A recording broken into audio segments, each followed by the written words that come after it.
Friends, I am Simran. Welcome to my channel.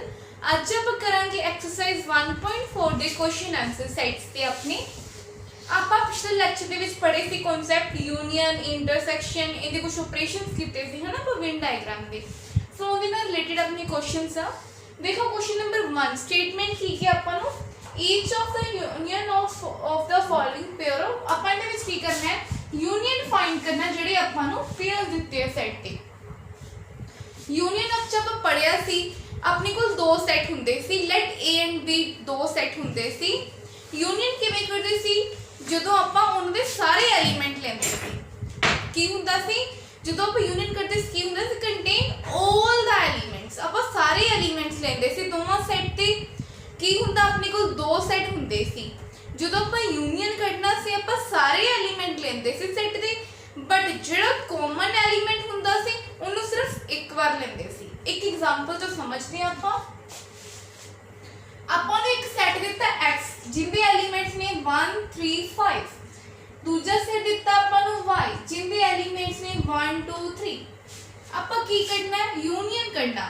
x the union y ਲਿਖਾਂਗੇ ਆਪਾਂ ਨੂੰ ਕਿਉਂਕਿ ਦੋ ਸੈਟ ਦੇ ਨੇਮ ਆਪਣੇ ਕੋਲ ਕੀ ਹੈ x ਐਂਡ y। ਇਹ ਆਪਣੇ ਕੋਲ ਕਾਹਦਾ ਸਿੰਬਲ ਹੁੰਦਾ ਸੀ ਬੱਚੇ ਯੂਨੀਅਨ ਦਾ ਸਿੰਬਲ ਹੁੰਦਾ ਸੀ। ਹੁਣ यूनियन करते हैं की करते हैं आप सारे एलिमेंट्स लिखने करली ब्रैकेट्स ला लिया सारे एलिमेंट्स लिखने नहीं अपने को एलिमेंट्स करे 1 3 5 1 2 3 की लिखांगे आप 1 हम दो बार नहीं लिखांगे 1 ए सेट च भी प्रेजेंट है एंड ए सेट च भी प्रेजेंट है। सो इनदे विच कंडीशन हुंदी सी common elements taken one time. ਜਿਹੜੇ कॉमन एलिमेंट्स हुंदे सी उन्हां ਨੂੰ सिर्फ एक बार ही लेना हुंदा सी। सो आप 1 ਨੂੰ ਲੈ ਲਿਆ then 2 then 3 भी कॉमन है दोवां दे विच सो 3 ਨੂੰ भी एक बार लवांगे and then 5। ये अपने कोल की आ गया यूनियन आ गया सेट्स का। की कीता दो सेट गिवन सी आपां ਨੂੰ यूनियन फाइंड करना सी आपां सारे एलिमेंट्स लिख लांगे बट ਜਿਹੜੇ कॉमन एलिमेंट आ ਉਹਨੂੰ सिर्फ एक बार लिखांगे। एक और एग्जांपल ਵੇਖਦੇ ਆ। ਹੁਣ ਆਪਾਂ ਕੀ ਕਰਨਾ ਇਹਦੇ ਵਿੱਚ ਵੀ A यूनियन B करना किवें कटांगे सारे एलिमेंट्स लिखांगे ए सेट च भी प्रेजेंट है एंड ए सेट च भी प्रेजेंट है। सो आपां इहनूं एक बार लिखांगे देन बी हुण एक बार लिखने हैं हर एलिमेंट नूं आपां एक बार लिखना है रिपीट नहीं करना बट इन्हां दोवां सेट्स ते सारे एलिमेंट्स लेने हैं बट जिहड़े एलिमेंट दो बार है उन्होंने आप रिपीट नहीं करना सिर्फ एक टाइम ही लिखना है। A B then C D नहीं है फिर की लिखांगे ई एफ जी एच नहीं है आई ओ यू मीन्स ले लो एवें। हुण जिहड़े एलीमेंट दो बार आ रहे सी उन्होंने सिर्फ आप एक बार लिखा आप कोई भी एलीमेंट रिपीट नहीं किया। ये अपना की आंसर है 1 2 3 4 5 6 7 8 1 2 3 4 5 6 7 मीन्स 8 एलीमेंट्स ही टोटल। ए सी जिहड़ा रिपीट हो रहा सी दो बार आ रहा सी सो आप ए नूं एक बार लिखदा इनदे विच टोटल 8 एलिमेंट सी। सो ए नूं एक बार लिखांगे तो अपने को एक सेट विच की आ जाणगे 7 एलिमेंट्स आ जाणगे। ये चेक करने का तरीका ए यूनियन बी कढना अपने को दो एलिमेंट्स होणगे। सो आप की करांगे इन्हां सारे एलिमेंट नूं लिखांगे बट कोई भी एलिमेंट रिपीट नहीं करांगे। क्वेश्चन नंबर 1 दे अपने को दो पार्ट हो गए। हुण आपां देखदे हां थर्ड पार्ट। ਹੁਣ ਬੱਚੇ ਆਪਣੇ ਕੋਲ ਕੀ ਹੈ क्वेश्चन नंबर 1 ਦਾ ਥਰਡ ਪਾਰਟ ਹੈ। ਇਹਦੇ ਵਿੱਚ ਵੀ ਆਪਾਂ ਨੂੰ ਦੋ ਸੈੱਟ ਦਿੱਤੇ ਹੈ ਬਟ ਜਿਹੜੇ ਦੋ ਸੈੱਟ ਦਿੱਤੇ ਨੇ ਉਹ ਆਪਣੇ ਕੋ ਸੈੱਟ ਬਿਲਡਰ ਫਾਰਮ ਦੇ ਵਿੱਚ ਗਿਵਨ ਆਪਾਂ ਨੂੰ। ਇਹ ਦੋ ਸੈੱਟ ਹੀ ਚਾਹੀਦੇ ਆਪਾਂ ਨੂੰ ਭਾਵੇਂ ਉਹ ਸੈੱਟ ਬਿਲਡਰ ਫਾਰਮ ਦੇ ਵਿੱਚ ਹੋ ਜਾਣ ਭਾਵੇਂ ਉਹ ਰੋਸਟਰ ਫਾਰਮ ਦੇ ਵਿੱਚ ਹੋ ਜਾਣ। ਹੁਣ ਆਪਾਂ ਨੂੰ ਦੋ ਸੈੱਟ ਦਿੱਤੇ ਹੈ ਸੈੱਟ ਬਿਲਡਰ ਫਾਰਮ ਦੇ ਵਿੱਚ। ਮੈਂ ਤੁਹਾਨੂੰ ਰੀਡ ਕਰਨਾ ਵੀ ਸਿਖਾਇਆ ਹੋਇਆ ਪਿਛਲੇ ਲੈਕਚਰ ਦੇ ਵਿੱਚ ਕਿਵੇਂ ਕਰਦੇ ਆ। ਦੇਖੋ the set of x such that x is a natural number and multiple of 3। x की अपने को एक natural number है ते multiple है 3 दा and second set की क्या है the set of x such that x is a natural number इत्थे भी अपने को x की एक natural number है but less than 6 but 6 नालों घट। ठीक है ਇਹਦੇ ਵਿੱਚ ਦੇਖੋ ਆਪਾਂ ਨੂੰ ਕੀ ਹੈ ਹੁਣ ਆਪਾਂ ਨੂੰ ਦੋ ਸੈੱਟ ਤਾਂ ਦਿੱਤੇ ਆ ਬਟ ਉਹ ਸੈੱਟ ਬਿਲਡਰ ਫਾਰਮ ਦੇ ਵਿੱਚ ਦਿੱਤੇ ਆ बट जदों आप यूनियन लिखना हुंदा है आपां नूं एलिमेंट्स तो पता होने चाहिए है ना। सो आप पहला की करांगे बच्चे आप पहला एलिमेंट्स फाइंड करांगे कि सैट दे विच आपां नूं किहड़े एलीमेंट्स दित्ते है। जदों अपने कोल एलीमेंट्स आ जाणगे फिर तां आपां उन्हां दा ईजली यूनियन फाइंड कर लांगे। देखो आपां नूं पहलां एलीमेंट्स फाइंड करने हैं। सो गल करिए ने नैचुरल नंबर दी। नैचुरल नंबर किहड़े नंबर हुंदे है आपां सारिआं नूं पता है। नैचुरल नंबर वो नंबर हुंदे ने जो 1 तो तां स्टार्ट हुंदे है अप टू इनफिनिटी तक जांदे है। मीन जिथों तक आपां नूं वैल्यू ही नहीं पता, इनफाइनाइट नंबर्स उत्थों तक हुंदे है ना। हुण आपां एलीमेंट्स देखने ने, ए दे किहड़े एलीमेंट्स ने। So the set of x such that x is a natural number and multiple of 3। ए वाले नेचुरल नंबर जिहड़े 3 नाल मल्टीपल हुंदे है, मीन जिहड़े 3 दे टेबल ते आउंदे ने। सो देखो एलीमेंट्स किहड़े होणगे, 3 3 दे टेबल ते आंदा, दैन इहदे विच कोई 6 भी प्रेजेंट होऊगा, सारे नंबर ही होणगे। 6 भी 3 दे टेबल ते आंदा, 9 भी 3 दे टेबल ते आंदा, 12 भी 3 दे टेबल ते आंदा अप टू इनफाइनाइट। ये एलिमेंट्स होणगे जिहड़े 3 दे मल्टीपल ने। एंड बी सेट दे विच किहड़े एलिमेंट्स होणगे, देखो the set of x such that x is a natural number। x कोई भी एक नेचुरल नंबर है बट लेस देन 6। 6 नालों थल्ले, 6 नालों घट नेचुरल नंबर अपने कोल किहड़े ने 1 2 3 4 एंड 5। बच्चे जिहड़े नेचुरल नंबर हुंदे हैं ना 1 तो स्टार्ट हुंदे हैं अप टू इनफिनिटी तक जांदे हैं। कभी भी नेचुरल नंबर 0 तो स्टार्ट नहीं हुंदे, तां करके इत्थे 0 नहीं आया। लेस देन 6 दे विच आपां सिर्फ आई 5 नंबर मिले है। बट जदों हुण आपां दा A यूनियन B फाइंड करना है, की करदे सी आपां सारे एलिमेंट लिखदे सी बट किसी एलिमेंट नूं रिपीट नहीं करते सी। हुण देखो 1 रिपीट नहीं होया, 2 एंड 3। हुण 3 दो बार रिपीट है, रिपीट हो रहा है बट आपां इहनूं सिर्फ एक बार लिखना है क्योंकि कॉमन है दोवां दे विच। Common element takens one time only, ठीक है। फिर 4 5 and 6 9 and 12 up to infinite. Clear. जदों आपां नूं दो सेट कोई सेट बिल्डर फॉर्म दे विच दित्ते है, पहला आपां उन्हां नूं रोस्टर फॉर्म दे विच कन्वर्ट करते हैं, फिर आपां एलिमेंट्स लिख लैंदे आ, फिर जदों एलिमेंट्स आ जांदे है आपां नूं यूनियन कढना ईजी हो जाता है। हुण आपां देखदे हां नैक्सट अपने कोल जिहड़ा पार्ट है, देखो क्वेश्चन। हुण अपने कोल क्वेश्चन नंबर 1 दा जिहड़ा अगला नैक्सट फोर्थ पार्ट आपां नूं की है, इहदे विच बच्चे आपां नूं दोवें ही सेट की है सेट बिल्डर फॉर्म दे विच दित्ते है। अपना फर्स्ट स्टैप की है, आपां इन्हां नूं रोस्टर फॉर्म और टेबुलर फॉर्म दे विच कन्वर्ट करना, मीनस इहदे एलिमेंट फाइंड करने हैं। ओवें नेचुरल नंबर किहड़े नंबर जिहड़े 1 तो तां स्टार्ट हुंदे हैं अप टू इनफिनिटी तक जांदे हैं, है ना। हुण आपां नूं कंडीशन की दित्ती है, x कोई भी नेचुरल नंबर है जो ग्रेटर देन द 1 है, 1 तो द ग्रेटर है x but less than equal to 6। Means इहदे विच एलिमेंट किहड़े आउणगे, x दी वैल्यू जिहड़ी अपने कोल x दी वैल्यू हो वो 1 तो द ग्रेटर है। 1 तो ग्रेटर वैल्यू किहड़ी होगी 2 3 4 5 एंड 6। किवें देखो x दी वैल्यू 1 तो ग्रेटर मीनस 2 तो स्टार्ट करांगे ते लेस देन इक्वल टू 6 ते less than equal to 6 means जिहड़ी x दी वैल्यू हो वो की है इक्वल टू 6, मतलब 6 से आप आगे नहीं जा सकते, लेस देन इक्वल टू 6 है। सो अपने कोल आह एलिमेंट आउणगे। सो नेक्स्ट बी सेट दे एलिमेंट्स फाइंड करते हैं आपां।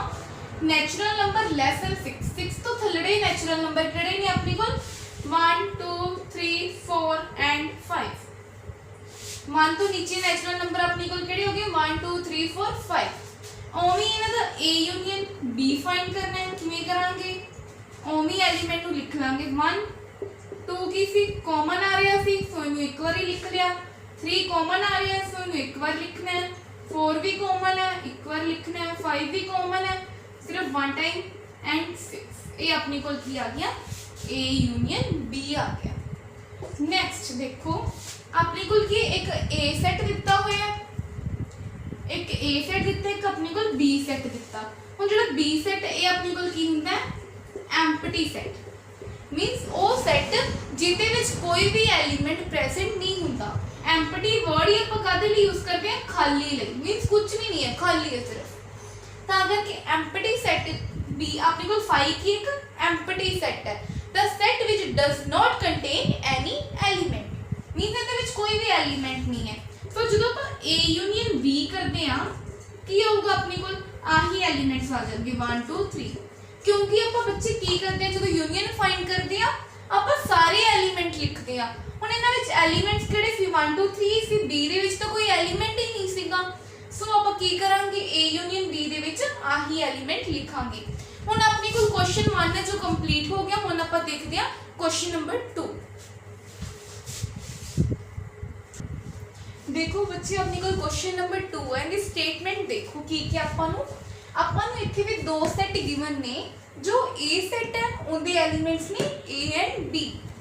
क्योंकि मैं एक बार ਤੁਹਾਨੂੰ ਦੱਸਣਾ ਸੀ कि ਜਿਹੜੇ एलिमेंट्स ਨੇ ਉਹਨਾਂ ਨੂੰ ਸਮਾਲ ਲੈਟਰ ਦੇ ਵਿੱਚ ਹੀ ਆਪਾਂ ਲਿਖਦੇ ਆ, ਤਾਂ ਕਰਕੇ ਜਿਹੜਾ ਸੈਟ ਹੈ ਉਹਨੂੰ ਕੈਪੀਟਲ ਲੈਟਰ ਨਾਲ ਐਂਡ ਇਹਨੂੰ ਸਮਾਲ ਲੈਟਰ ਨਾਲ, ਤਾਂ ਕਰਕੇ ਐਵੇਂ ਦਿੱਤੇ ਹੁੰਦੇ ਆ।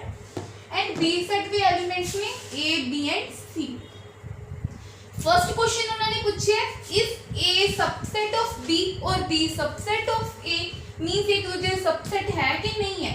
ये सिंबल का दा हुंदा अपने कोल सबसेट का। आपा कीता होया सबसेट की हुंदा, पहला क्वेश्चन देखो A सबसेट है B दा। देखो कोई एलिमेंट कोई सेट किसी सेट दा सबसेट कदों हुंदा जदों उस सेट दे सारे एलिमेंट दूसरे सेट दे विच भी प्रेजेंट होण। सो की ਆਪਾਂ ਕਿਹਾ ਇਹਦੇ ਵਿੱਚ ਮੀਨਸ सबसेट ਕਦੋਂ ਹੋਊਗਾ ਜਦੋਂ ਆ ਸੈਟ ਦੇ ਐਲੀਮੈਂਟ ਇਸ ਸੈਟ ਦੇ ਵਿੱਚ ਵੀ ਪ੍ਰੈਜ਼ੈਂਟ ਹੋਣ। ਦੇਖੋ ਸੋਲੂਸ਼ਨ ਚ ਕੀ ਹੈ, ਹੁਣ A ਦੇ ਐਲੀਮੈਂਟ ਕਿਹੜੇ ਨੇ A B ਨੇ। ਸੋ ਜਿਹੜੇ A B ਹੈ ਦੋ ਐਲੀਮੈਂਟ ਨੇ ਉਹ B ਸੈਟ ਦੇ ਵਿੱਚ ਵੀ ਪ੍ਰੈਜ਼ੈਂਟ ਨੇ। ਸੋ ਤਾਂ ਕਰਕੇ ਕੀ ਹੋਊਗਾ सबसेट होगा।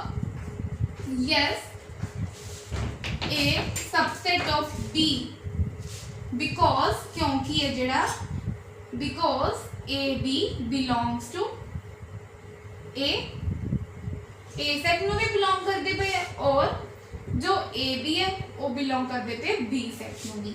ਤਾਂ ਕਰਕੇ ਕੰਡੀਸ਼ਨ ਕੀ ਹੈ A सेट ਦੇ ਸਾਰੇ एलिमेंट इस सेट ਦੇ ਵਿੱਚ प्रेजेंट है, सो ਇਹ ਕੀ ਹੋਣਗੇ सबसेट ਹੋਣਗੇ। नेक्स्ट क्वेश्चन पूछਿਆ ਆਪਾਂ ਨੂੰ what is A union B ਤੇ A यूनियन B ਆਪਣੇ ਕੋਲ ਕੀ ਹੋਊਗਾ। देखो A यूनियन B अपने कोल की होगा, यूनियन दे विच आपां ओवें सारे एलिमेंट्स लिखांगे A B एंड C। आ रिपीट हो रहे सी तां करके इन्हां नूं एक बार लिख लिया क्योंकि दोवां दे विच कॉमन सी। हुण नेक्स्ट आपां देखदे हां ओवें असीं लिख लिया। हुण नेक्स्ट अपने कोल एग्जांपल क्वेश्चन नंबर 3 बच्चे, क्वेश्चन नंबर 3 बच्चे क्वेश्चन नंबर 3 अपनी कोल की स्टेटमेंट है if A and B are two sets, A ते B अपनी कोल कोई भी दो सेट ने such that A subset of B then what is A union B। जहां इस टॉपिक ना जहां इस क्वेश्चन ना रिलेटेड है इंदे विच भी आपां ओवें दो सेट कंसीडर कर लेने हैं, लेट कर लेने जेडे A they element A B and B they element A B C होणगे।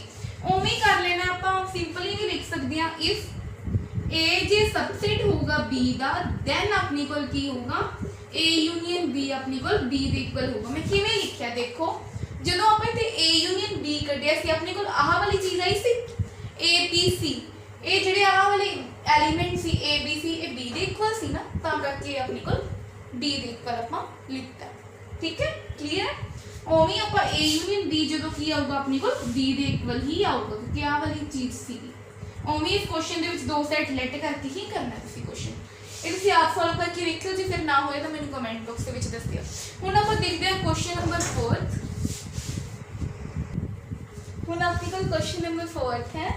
ਦੇਖੋ ਆਪਾਂ ਨੂੰ ਸਟੇਟਮੈਂਟ ਕਿਹੜੀ ਕਹੀ ਹੈ ਇਫ A ਆਪਣੇ ਕੋਲ ਜਿਹੜੇ ਆਪਾਂ ਨੂੰ ਇੱਥੇ 4 ਸੈਟ ਗਿਵਨ ਨੇ ਉਹਨਾਂ ਦੇ ਐਲੀਮੈਂਟਸ ਆਪਾਂ ਨੂੰ A ਸੈਟ ਦੇ ਐਲੀਮੈਂਟਸ ਕਿਹੜੇ ਗਿਵਨ ਨੇ 1 2 3 4 एंड B सेट के एलिमेंट्स केड़े गिवन ने 3 4 5 6 एंड C सेट के एलिमेंट्स ने अपने कोल 5 6 7 8 और D सेट के एलिमेंट्स ने अपने कोल 7 8 9 10।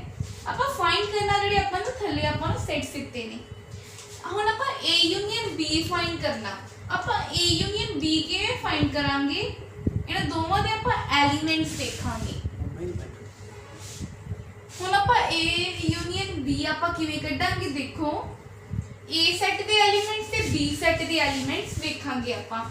हुन देखो 1 2 अपने को ओवे ही आ गया ਤੇ 3 4 ਦੋਵਾਂ ਦੇ ਵਿੱਚ ਕਾਮਨ ਹੈ ਸੋ ਆਪਾਂ ਇਹਨੂੰ ਇੱਕ ਵਾਰ ਲਿਖਾਂਗੇ ਦੈਨ 5 6 ओवे मींस ਆਪਾਂ ਸਾਰੇ ਐਲੀਮੈਂਟ ਤਾਂ ਲਿਖਣੇ ਹੈ ਬਟ ਜਿਹੜੇ ਕਾਮਨ ਹੈ ਉਹਨੂੰ ਨਹੀਂ ਲਿਖਣਾ ਦੁਬਾਰਾ ਰਿਪੀਟ ਨਹੀਂ ਕਰਨਾ ਮੀਂਸ ਇੱਕ ਟਾਈਮ ਹੀ ਲਿਖਣਾ ओवे ਜਦੋਂ ਆਪਾਂ A ਯੂਨੀਅਨ C ਕੱਢਾਂਗੇ ਤੇ ਆਪਾਂ ਇਹਦੇ ਵਿੱਚ ਕੀ ਕਰਾਂਗੇ ਦੇਖੋ A ਯੂਨੀਅਨ C A ਦੇ ਐਲੀਮੈਂਟਸ ਤੇ C ਦੇ ਐਲੀਮੈਂਟਸ ਹੁਣ ਆਪਾਂ ਦੇਖਾਂਗੇ A ਦੇ ਐਲੀਮੈਂਟਸ ਲਿਖੋ 1 2 3 4 ਹੁਣ ਇਹ ਦੋਵਾਂ ਸੈੱਟ ਦੇ ਵਿੱਚ A ਤੇ C ਸੈੱਟ ਦੇ ਵਿੱਚ ਵੇਖੋ ਕੋਈ ਵੀ ਐਲੀਮੈਂਟ ਆਪਣੇ ਕੋਲ ਕਾਮਨ ਨਹੀਂ ਆ ਰਿਹਾ ਸੋ ਆਪਾਂ ਐਜ਼ ਇਟ ਇਜ਼ ਸਾਰੇ ਐਲੀਮੈਂਟਸ ਨੂੰ ਐਵੇਂ ਲਿਖ ਦਾਂਗੇ ਕਿਉਂਕਿ ਕੋਈ ਕਾਮਨ ਹੀ ਨਹੀਂ ਆ ਰਿਹਾ ਸਾਰੇ ਐਲੀਮੈਂਟ ਉਵੇਂ ਆ ਜਾਣਗੇ ਦੈਨ ਆਪਾਂ B ਯੂਨੀਅਨ C ਕੱਢਣਾ ਆਪਾਂ ਕਿਵੇਂ ਕੱਢਾਂਗੇ ਦੇਖੋ B ਯੂਨੀਅਨ C B ਤੇ C ਦੇ ਐਲੀਮੈਂਟਸ ਆਪਾਂ ਦੇਖਣੇ ਹੈ ਹਨਾ ਹੁਣ 3 4 ਉਵੇਂ ਸਾਰੇ ਐਲੀਮੈਂਟ ਲਿਖਣੇ ਨੇ 3 4 5 6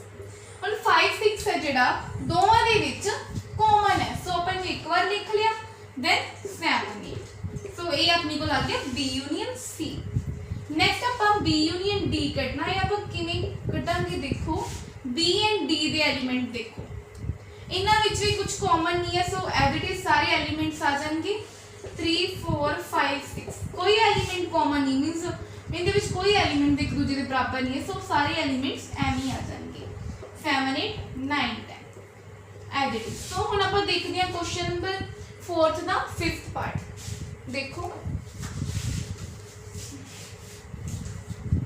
नेक्स्ट पार्ट अपने को देखो इनदे विच अपन नु की किया है अपन नु फाइंड करना है A union B union C means जदों अपन सारे फाइंड करना है मींस अपने को इत्थे की होगा सारे दे एलिमेंट्स आ जाएंगे इनदे विच सारे दे एलिमेंट्स आ जाएंगे देखो किवें करांगे अपन देखो A union B bracket they which union C अपन नु एवें भी लिख सकते हैं क्योंकि अपन इनदी प्रॉपर्टीज कीती है यूनियन दियां सो ਆਪਾਂ ਇਹਨੂੰ ਐਵੇਂ ਵੀ ਲਿਖ ਸਕਦੇ ਆ ਸੋ ਆਪਾਂ ਇਹਦੇ ਵਿੱਚ ਆਪਾਂ ਕੀ ਕਰਾਂਗੇ ਪਹਿਲਾਂ A ਯੂਨੀਅਨ B ਫਾਈਂਡ ਕਰ ਲਾਂਗੇ A ਯੂਨੀਅਨ B 1 2 3 4 ਰਿਪੀਟ ਹੋ ਰਿਹਾ ਸੋ ਆਪਾਂ ਇਹਨੂੰ ਇੱਕ ਵਾਰੀ ਲਿਖਾਂਗੇ ਇਹ ਆ ਗਿਆ ਫਿਰ ਆਪਾਂ ਯੂਨੀਅਨ C ਵੀ ਕਰਨਾ ਹੈ ਨਾਲ ਇਹਨਾਂ ਦੋਵਾਂ ਦੇ ਵਿੱਚ ਮੀਨਸ ਯੂਨੀਅਨ C ਦੇ ਐਲੀਮੈਂਟਸ ਕਿਹੜੇ ਨੇ 5 6 7 8 ਸੋ ਆਪਾਂ ਕੀ ਕਰਨਾ ਹੈ A union B union C ਕਿਵੇਂ ਕੱਢਾਂਗੇ ਇਹਨਾਂ ਦੋ ਸੈੱਟ ਦੇ ਵਿੱਚੋਂ ਹੁਣ ਆਪਾਂ ਯੂਨੀਅਨ ਫਾਈਂਡ ਕਰਨਾ ਹੈ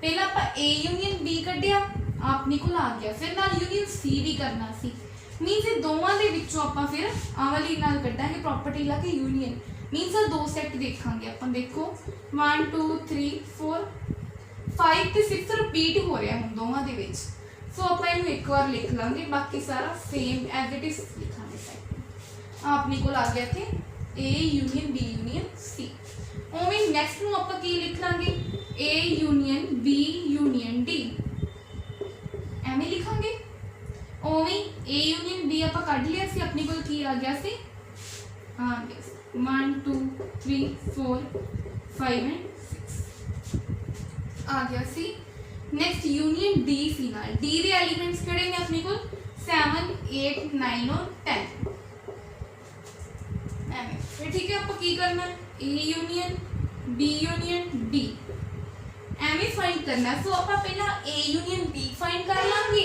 ਫਿਰ ਨਾਲ यूनियन D ਹੁਣ ਜਿਹੜਾ A यूनियन B ਸੀ ਆਪਾਂ ਫਾਈਂਡ ਕੀਤਾ ਸੀ ਸੋ ਆਪਾਂ ਇੱਥੇ ਚੱਕ ਲਿਆ ਫਿਰ D ਦੇ ਐਲੀਮੈਂਟ ਚੱਕ ਲਏ ਫਿਰ ਉਵੇਂ ਹੀ ਇਹਨਾਂ ਵਿੱਚ ਲਿਖਾਂਗੇ ਜਿਹੜੇ ਕਾਮਨ ਐਲੀਮੈਂਟਸ ਨੇ ਉਹਨਾਂ ਨੂੰ ਇੱਕ ਵਾਰੀ ਲਿਖਣਾ ਬਾਕੀ ਸਾਰੇ ਐਲੀਮੈਂਟ ਨੂੰ ਉਵੇਂ ਹੀ ਲਿਖਣਾ ਦੇਖੋ ਕੀ ਆਊਗਾ ਆਪਣੀ ਕੋਲ 1 2 3 4 5 6 आ वाले A ਦੇ एलिमेंट्स इनमें कुछ कॉमन नहीं है सो में बाद B ਦੇ एलिमेंट्स क्लियर ਜਦੋਂ ਆਪਾਂ ਨੂੰ ਐਵੇਂ ਦਿੱਤਾ ਹੁੰਦਾ ਨਾ ਆਪਾਂ ਜਿਵੇਂ ਦੀ ਪ੍ਰੋਪਰਟੀਜ਼ ਕੀਤੀਆਂ ਸੀ ਕੱਲ ਯੂਨੀਅਨ ਦੀਆਂ ਪਿਛਲੇ ਲੈਕਚਰ ਦੇ ਵਿੱਚ ਉਵੇਂ ਪ੍ਰੋਪਰਟੀ ਲਾ ਕੇ ਫਿਰ ਆਪਾਂ ਕੀ ਕਰਾਂਗੇ A ਯੂਨੀਅਨ B ਫਾਈਂਡ ਕਰਾਂਗੇ ਦੈਨ ਯੂਨੀਅਨ ਜੋ ਆਪਾਂ ਦਿੱਤਾ ਹੋਊਗਾ ਨਾਲ ਸੈੱਟ ਹੋ ਲਵਾਂਗੇ ਫਿਰ ਪੂਰੇ ਦਾ ਯੂਨੀਅਨ ਫਾਈਂਡ ਕਰਾਂਗੇ ਹੁਣ ਆਪਣੇ ਕੋਲ ਸਿਰਫ ਇਹਦਾ ਇੱਕ ਪਾਰਟ ਬਚਦਾ ਕੁਐਸਚਨ ਨੰਬਰ 4 ਦਾ ਆਪਾਂ ਕਰਦੇ ਹਾਂ देखो ਇਹਦੇ ਵਿੱਚ ਆਪਾਂ ਨੂੰ B union C union D find ਕਰਨ ਨੂੰ ਕਿਹਾ ਆਪਾਂ ਤਾਂ ਕੀ ਕਰਾਂਗੇ ਇਹਨੂੰ ਲਿਖ ਲਾਂਗੇ B ਯੂਨੀਅਨ C ਬ੍ਰੈਕਟ ਦੇ ਵਿੱਚ ਯੂਨੀਅਨ D ਇਸ ਤਰੀਕੇ ਨਾਲ ਆਪਾਂ ਇਹਨੂੰ ਲਿਖਾਂਗੇ ਫਿਰ ਆਪਾਂ ਕੀ ਕਰਨਾ ਫਰਸਟ ਸਟੈਪ ਆਪਾਂ ਨੂੰ B ਯੂਨੀਅਨ C ਫਾਈਂਡ ਕਰਨਾ ਆਪਾਂ सो बी यूनियन सी फाइंड करांगे ਆਪਾਂ बी ਦੇ ਐਲੀਮੈਂਟਸ ਤੇ C ਦੇ ਐਲੀਮੈਂਟਸ ਲਿਖਾਂਗੇ ਦੇਖਾਂਗੇ ਇਹਦੇ ਚ ਆਪਾਂ ਕੀ ਕਰਨਾ ਹੈ ਇਹਦਾ ਯੂਨੀਅਨ ਫਾਈਂਡ ਕਰ ਲੈਣਾ ਹੁਣ ਜਿਹੜਾ ਦੋਵਾਂ ਐਲੀਮੈਂਟਸ ਦੇ ਵਿੱਚ ਦੇਖੋ ਕੀ ਸੀ ਪਹਿਲਾਂ A ਦੇ ਐਲੀਮੈਂਟ ਲਿਖ ਲਓ ਤੁਸੀਂ ਫਿਰ 5 6 ਸੀ ਦੋਵਾਂ ਦੇ ਵਿੱਚ ਕਾਮਨ ਸੀ ਸੋ ਆਪਾਂ ਇਹਨਾਂ ਨੂੰ ਇੱਕ ਵਾਰ ਲਿਖ ਲਿਆ ਦੈਨ 7 8 ਲਿਖ ਲਿਆ ਆਪਾਂ ਯੂਨੀਅਨ ਫਾਈਂਡ ਕਰਨਾ ਹੈ सो 3 पहला A दे एलिमेंट लिख लांगे 5 6 7 8 ਹੁਣ ਜਦੋਂ B ਦੇ ਐਲੀਮੈਂਟ ਲਿਖਨੇ ਨੇ 7 8 ਦੋਵਾਂ ਦੇ ਵਿੱਚ ਕਾਮਨ ਹੈ ਸੋ ਇਹਨੂੰ ਇੱਕ ਵਾਰੀ ਲਿਖ ਲਿਆ ਦੈਨ 9 10 ਐਵੇਂ ਨੂੰ ਕਰਨਾ ਹੈ ਯੂਨੀਅਨ ਦੇ ਵਿੱਚ ਕੀ ਕਰਨਾ ਹੁੰਦਾ ਸਾਰੇ ਐਲੀਮੈਂਟ ਲਿਖਨੇ ਹੁੰਦੇ ਨੇ ਐਂਡ ਜਿਹੜੇ ਕਾਮਨ ਐਲੀਮੈਂਟ ਹੈ ਉਹਨਾਂ ਨੂੰ ਸਿਰਫ ਇੱਕ ਵਾਰ ਲਿਖਣਾ ਹੈ ਅੱਜ ਆਪਾਂ ਐਕਸਰਸਾਈਜ਼ 1.4 ਦੇ 4 ਕੁਐਸਚਨਸ ਕੀਤੇ ਨੇ ਤੇ ਨੈਕਸਟ ਲੈਕਚਰ ਦੇ ਵਿੱਚ ਕਰਾਂਗੇ ਆਪਾਂ ਬਾਕੀ ਕੁਐਸਚਨਸ अगर ਤੁਹਾਨੂੰ ਕੋਈ ਵੀ ਡਾਊਟ ਹੋਏ ਤਾਂ ਕਮੈਂਟ ਬਾਕਸ ਦੇ ਵਿੱਚ ਦੱਸਿਓ ਮੈਂ ਤੁਹਾਡੇ ਡਾਊਟਸ ਦਾ ਰਿਪਲਾਈ ਕਰੂੰਗੀ ਐਂਡ ਵਨ ਮੋਰ ਥਿੰਗ ਮੈਂ ਤੁਹਾਡੇ ਲਈ ਐਕਸਰਸਾਈਜ਼ 1.4 ਦੇ ਨੋਟਸ ਤਿਆਰ ਕੀਤੇ ਨੇ ਇਹਦੇ ਵਿੱਚ ਇੱਕ ਇੱਕ ਕੁਐਸਚਨ ਸੋਲਵ ਕੀਤਾ ਹੋਇਆ ਹੈ ਜਦੋਂ ਆਪਣੀ ਐਕਸਰਸਾਈਜ਼ 1.4 ਕੰਪਲੀਟ ਹੋ ਜਾਊਗੀ ਜਾਂ ਤਾਂ ਮੈਂ ਇਹਦੀ ਸ਼ਾਰਟ ਵੀਡੀਓ ਬਣਾ ਕੇ ਪਾ ਦੂੰਗੀ ਚੈਨਲ ਤੇ ਜਾਂ ਮੈਂ ਵੀਡੀਓ ਦੇ ਵਿੱਚ ਡਿਸਕ੍ਰਿਪਸ਼ਨ ਬਾਕਸ 'ਚ ਦਾ ਲਿੰਕ ਦੇ ਦੂੰਗੀ ਤੁਸੀਂ ਚੈੱਕ ਕਰ ਲਿਓ ਇਹਦੇ ਵਿੱਚ ਇੱਕ ਇੱਕ ਕੁਐਸਚਨ ਸੋਲਵ ਕੀਤਾ ਹੋਇਆ ਵਿਦ ਹੈਂਡਰਾਈਟਿੰਗ ਈਜ਼ੀ ਮੈਥਡ ਨਾਲ आई होप ਤੁਹਾਨੂੰ ਮੇਰੀ ਵੀਡੀਓ ਵਧੀਆ ਲੱਗੀ ਹੋਊਗੀ ਵਧੀਆ ਲੱਗੀ ਹੋਈ ਲਾਈਕ ਕਰਿਓ ਤੇ ਵੱਧ ਤੋਂ ਵੱਧ ਸਟੂਡੈਂਟਸ ਨਾਲ ਸ਼ੇਅਰ ਕਰਿਓ